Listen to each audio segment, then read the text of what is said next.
Sa mapagpalang araw po sa ating lahat. Ako po si Brian Isa Mendoza. Dito po ang aking daily devotion ngayong araw, January 19, 2025. Ngayong araw po ay ating tutuloy ang ating series which is a seminary edition. Specifically, ang topic po natin for today is about assurance of salvation. Malalaman mo ba kung ikaw ay ligtas na? Ngayon, ang ating talata po ay magagaling sa 1 John chapter 6, chapter 5, verse 11 to 13. Sabi po dito, basahin ko po.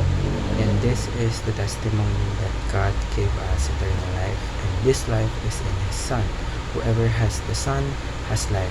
Whoever does not have the Son of God does not have life. That you may know, I write these things to you who believe in the name of the Son of God, that you may know that you have eternal life. Ngayon po, upang ating mas maunawaan ang ating devotion, ang ating scripture para sa araw na ito, ngayon po tayo pwede dapat sa ating mga teachings for today upang mas ating maunawaan ang ating devotion. Una po, it takes away our fear of death.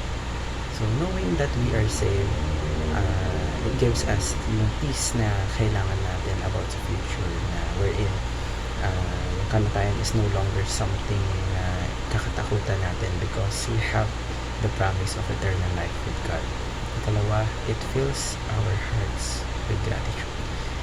Through salvation po, it reminds us of God's incredible love and grace, yung grabing pagmamahal at grace ng ating Panginoon, which naturally fill us with thankfulness for everything He has done for us.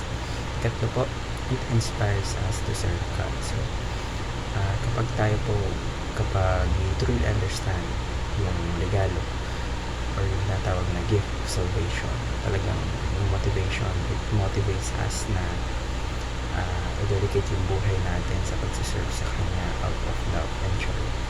So, paano po natin ma-apply ang mga katuruan na ito? Ngayon po, tayo po ay dadako sa ating application. So, ito po ang ating mga dapat gawin. Ito yung mga dapat natin apply sa ating mga buhay.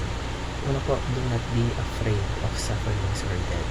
Magtiwala po tayo sa pangako ng Diyos at harapin yung mga challenges, yung mga problema with courage, knowing that eternal life is awaits beyond this world. Ikalawa po, develop a thankful and worship heart. Kaya mo yung gratitude. Gratitude ay maging center ng relationship mo with God. So, you spend time sa pagdadasal, sa pag-worship, sa pagbibigay ng pasasalamat sa ating Panginoon for His saving grace. And last but not the least po, serve God by leading your network to Christ. Gamitin yung influence mo, whether with sa family mo, sa friends mo, or even sa colleagues mo, to share the gospel. Let your life na mag-reflect yung pagmamahal ng ating Panginoon sa Kristo, at invite mo yung iba na malaman kung sino ang ating Panginoon sa Kristo. Marami po tayong natutunan sa araw na ito.